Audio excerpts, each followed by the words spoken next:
ये कौन था जो बिना मुझे बताए मेरे ही घर में था और मुझे मालूम तक नहीं? मुझे लगा कि मैं अकेला ही हूं, लेकिन तभी दिखे कुछ अनजान कदमों के निशान। कौन था वो? कहां से आया था? और सबसे बड़ा सवाल, क्यों? ये कहानी है मेरे एक दोस्त की, जिसने कुछ ऐसा महसूस किया, कुछ ऐसा देखा जो उसके लिए आज तक एक पहेली है। वो हर रोज बस यही दुआ करता है कि वो जो भी था दोबारा उससे कभी सामना ना हो। अगर आपको ये कहानी पसंद आए तो प्लीज वीडियो को लाइक करें, अपने दोस्तों के साथ शेयर करें और ऐसी और भी कहानियां सुनने के लिए हमें सब्सक्राइब करें।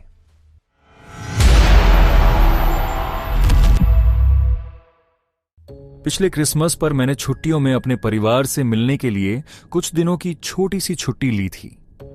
योजना ये थी कि हम सब शहर से कुछ घंटों की दूरी पर बने हमारे पुराने केबिन में मिले। वो जगह मेरे और बाकी परिवार के बीच लगभग बीच में पड़ती थी। ये एक शांत सा पहाड़ी इलाका था जहां मेरे माता पिता का सालों पुराना लकड़ी का केबिन था। हम लोग अक्सर छुट्टियों या आराम करने के लिए वहीं मिलते थे। छोटा सा लकड़ी का घर, अंदर एक फायरप्लेस और बाहर जंगलों का सुंदर नजारा। वहां हमेशा बहुत सुकून मिलता था और इस बार भी मुझे बस वही शांति चाहिए थी। ये कोई बड़ा क्रिसमस मिलन नहीं था। मेरा परिवार भी छोटा ही है, बस मैं, मेरे माता पिता और मेरी बहन। लेकिन क्योंकि मैं अकेला गाड़ी चलाकर जा रहा था, इसलिए मैंने 5 दिन की योजना बना ली थी। 4 दिन परिवार के साथ और 1 दिन पूरी तरह अकेले उसी केबिन में। मैं क्रिसमस से 3 दिन पहले शाम को काफी देर से वहां पहुंचा। गाड़ी खड़ी करते वक्त आसमान अंधेरा होने लगा था और केबिन के पीछे फैले जंगल पर डूबते सूरज की हल्की धुंध छा चुकी थी। सोने से पहले मेरे पास ज्यादा समय नहीं था, इसलिए मैं बस केबिन के अंदर घूमकर देखा, सामान खोला, फिर आराम से एक लंबा शॉवर लिया और पूरी रात चैन से सोया। हमारे परिवार में से कोई भी लगभग 1 साल से उस केबिन में नहीं आया था, लेकिन क्योंकि मैं वहां ज्यादातर हमेशा किसी न किसी के साथ ही रहा था, अकेले होने पर यह बताना मुश्किल था कि कहीं कुछ गड़बड़ तो नहीं है। मैंने सोचा अगर कुछ होगा भी तो माता पिता के आने पर देखा जाएगा। वैसे एक नजर में तो सब कुछ ठीक ही लग रहा था। जगह वैसी ही शांत और सुकून भरी थी जैसी मुझे उम्मीद थी।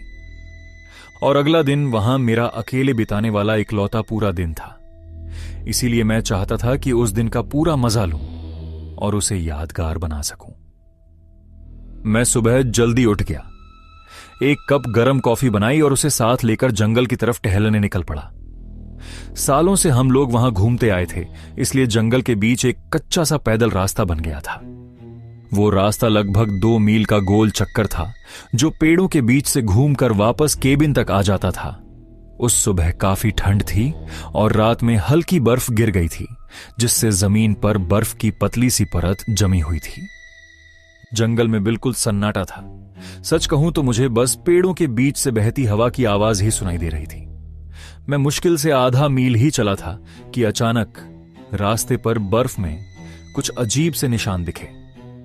पहले तो मुझे लगा कि शायद किसी हिरण या किसी और जानवर के होंगे, लेकिन थोड़ा आगे बढ़ने पर साफ दिखने लगा कि वो जानवरों के नहीं बल्कि जूतों के निशान थे। वो भी बहुत साफ और ताजा लग रहे थे, जैसे अभी थोड़ी देर पहले ही बने हों। मैंने चारों तरफ देखा। इन जंगलों में कोई क्यों आएगा, वो भी हमारी जमीन के इतने पास। ये बात मुझे अजीब लगी। वो पैरों के निशान कुछ दूरी तक उसी रास्ते पर आगे जाते दिख रहे थे। मैं भी थोड़ी देर तक उन्हें देखते हुए चलता रहा, लेकिन मन में एक अजीब सी बेचैनी होने लगी। आखिर मैंने वापस लौटने का फैसला किया।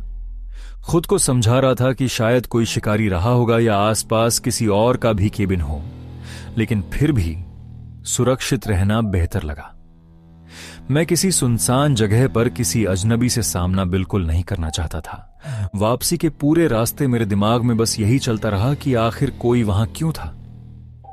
जब आखिरकार केबिन नजर आया और मैं सामने के दरवाजे तक पहुंचा तो मेरी कॉफी गले में ही अटक गई। दरवाजे तक साफ साफ जूतों के निशान बने हुए थे।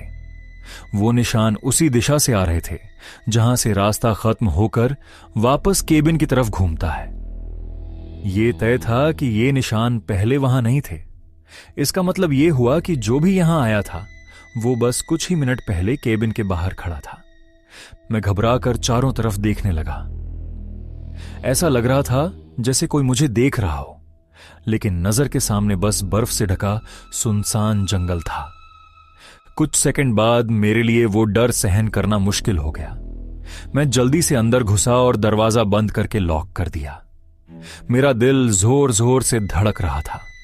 ऐसा होना लगभग नामुमकिन था, और जिस दिन मैं वहां बिल्कुल अकेला था उसी दिन यह सब होना तो और भी अजीब था। यह सिर्फ इत्तेफाक नहीं लग रहा था, और सबसे बड़ी बात यह थी कि जब मैं टहलने निकला था तो मैंने दरवाजा बंद नहीं किया था। आखिर करता भी क्यों? अपनी ही जमीन पर घने जंगल के बीच बस थोड़ी देर की सैर के लिए जाते वक्त दरवाजा लॉक करने का ख्याल ही नहीं आया था। मुझे अंदर से बहुत ज्यादा असहज महसूस हो रहा था, लेकिन मैं खुद को समझाने की कोशिश कर रहा था कि शायद मैं बेवजह ज्यादा सोच रहा हूं। अगर ये कहानी आपको पसंद आ रही हो तो इसे लाइक करें और अपने दोस्तों के साथ शेयर करें, और ऐसी ही कहानियों के लिए हमारे चैनल कथा किस्सा को जरूर सब्सक्राइब करें।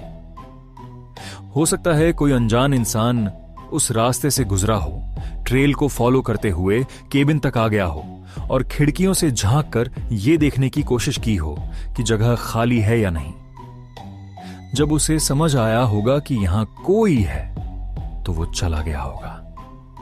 सोचकर थोड़ा सुकून मिला, लेकिन फिर भी वो बात डरावनी तो थी ही। मैंने एहतियात के तौर पर अपने माता पिता को फोन करके सब कुछ बता दिया। उन्होंने कहा कि बेहतर होगा मैं रात किसी होटल में बिता लूं और उनके अगले दिन आने तक अकेला न रहूं। मेरी मां तो मुझसे भी ज्यादा घबराई हुई लग रही थी, जो अपने आप में बहुत कुछ कह देता है। लेकिन फिर भी मैंने वहीं रुकने का फैसला किया। मैंने सोचा कि बस थोड़ा ज्यादा सावधान रहूंगा। अब दरवाजे नहीं खोलूंगा और पूरा दिन अंदर ही रहूंगा। अब पीछे मुड़कर देखता हूं तो यह फैसला बिल्कुल गलत था। दिन बहुत धीरे धीरे बीत रहा था। मैं चाहता था कि यह दिन शांत और सुकून भरा हो, लेकिन यह जानना कि शायद मैं वहां अकेला नहीं हूं हर चीज को उल्टा बना रहा था। आराम तो दूर, मैं पूरी तरह से शक और डर में डूबा हुआ था। मैं ज्यादातर समय लिविंग रूम में फायरप्लेस के पास बैठा रहा, खुद को जगाए रखने के लिए बार बार कॉफी पी रहा था। थकान हो रही थी, लेकिन सोने की हिम्मत नहीं हो पा रही थी।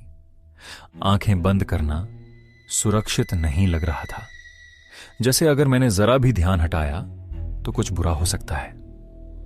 धीरे धीरे दिन ढलने लगा, सूरज नीचे जाता गया और थोड़ी ही देर में फिर से अंधेरा छा गया।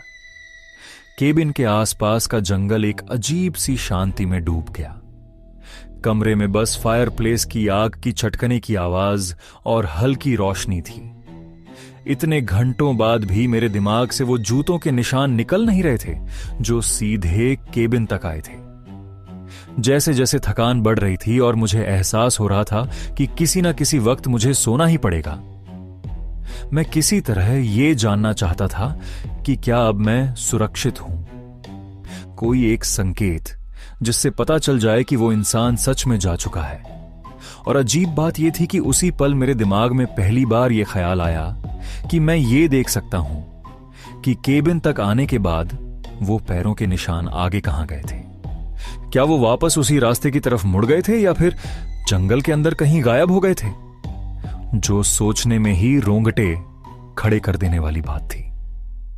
मैं धीरे से उठा और सामने का दरवाजा चरमराते हुए थोड़ा सा खोल दिया। बाहर पूरी तरह घुप अंधेरा था और चारों तरफ सन्नाटा पसरा हुआ था। सामने फैला जंगल इतना डरावना लग रहा था कि उसे ठीक से देखने भर से ही शरीर में सिहरन दौड़ रही थी। मैंने नीचे बर्फ पर जमे हुए जूतों के निशानों की तरफ देखा। उन्हें दोबारा देखकर ही दिल के अंदर बहुत बुरा सा एहसास होने लगा। मैंने ध्यान से देखा कि वो निशान आगे कहां जाते हैं। मैं बर्फ में नजरें घुमाता रहा, लेकिन जैसे जैसे देखता गया मेरा चेहरा फीका पड़ने लगा। केबिन से दूर जाने वाले कोई निशान थे ही नहीं। जूतों के निशान सीधे दरवाजे तक आते थे और वहीं आकर खत्म हो जाते थे। जैसे ही ये बात समझ में आई, मेरे दिमाग में एक झटका सा लगा। दरवाजा खुला था और बाहर जाने के कोई निशान नहीं थे। मैं बहुत धीरे से पीछे मुड़ा और केबिन के अंदर झांका। फायरप्लेस की आग से अंदर हल्की हल्की नारंगी रोशनी टिमटिमा रही थी। उसी पल मुझे एहसास हो गया, कोई मेरे साथ अंदर था। कोई पूरा दिन मेरे साथ उसी केबिन में मौजूद था। ठीक उसी समय मुझे पीछे से गलियारे में लकड़ी के फर्श की हल्की सी चरमराहट सुनाई दी। मैं थोड़ा आगे झुका और बेडरूम्स की तरफ जाने वाले गलियारे में देखने लगा। मेरा बेडरूम का दरवाजा खुला हुआ था और एक आदमी गलियारे के बीचों बीच धीरे धीरे लिविंग रूम की तरफ बढ़ रहा था, जहां मैं खड़ा था। जैसे ही उसकी नजर मुझ पर पड़ी, वो एक पल के लिए रुक गया, फिर अचानक वो मेरी तरफ दौड़ पड़ा। उस पल दिमाग ने काम करना बंद कर दिया। मैंने दीवार पर टंगी चाबियां झट से उठाई और पूरी ताकत से भागता हुआ गाड़ी तक पहुंचा। गाड़ी में बैठते ही मैंने स्टार्ट किया और बिना पीछे देखे वहां से निकल गया। जब मुझे लगा कि अब मैं काफी दूर आ चुका हूं और शीशे में देखने की हिम्मत जुटा पाया, तो देखा कि मेरी गाड़ी की पीछे की लाइट्स में भी अब केबिन दिखाई नहीं दे रहा था। पीछे बस घना काला अंधेरा रह गया था, जैसे वहां कुछ था ही नहीं। मैं सीधे पास के कस्बे में पहुंचा और पुलिस को पूरी बात बताई। उन्होंने मेरे साथ जाकर केबिन की जांच की, लेकिन तब तक वो आदमी वहां नहीं था। हां, बेडरूम के फर्श पर कुछ खरोंच जैसे निशान जरूर मिले। छोटे से खड़े रहने वाले अलमारी के अंदर भी निशान थे। पुलिस का मानना था कि वो आदमी पूरा दिन वहीं छिपा रहा, बस इस इंतजार में कि मैं रात को सो जाऊं। लेकिन सबसे डरावनी बात यह थी कि उसके अलावा हमें कुछ भी पता नहीं चला। न ये कि वो कौन था, न ये कि वो मेरे साथ क्या करने वाला था। कई बार यह ख्याल भी आता है कि कहीं वो कोई ऐसा इंसान तो नहीं था जिसे मैं जानता हूं और जिसे पता था कि उस दिन मैं केबिन में अकेला रहूंगा। यह सब कुछ बहुत ज्यादा इत्तेफाक जैसा लगता है, लेकिन मैं दिल से यही उम्मीद करता हूं कि यह बस एक डरावना संयोग था और वो आदमी फिर कभी मेरी जिंदगी में वापस ना आए। इस कहानी को पूरा सुनने के लिए धन्यवाद। हमारे चैनल पर ऐसी और भी कहानियां मौजूद हैं, उनको भी जरूर सुनें और चैनल कथा किस्सा को सब्सक्राइब करें ताकि आने वाली और इंटरेस्टिंग कहानियां मिस ना हो।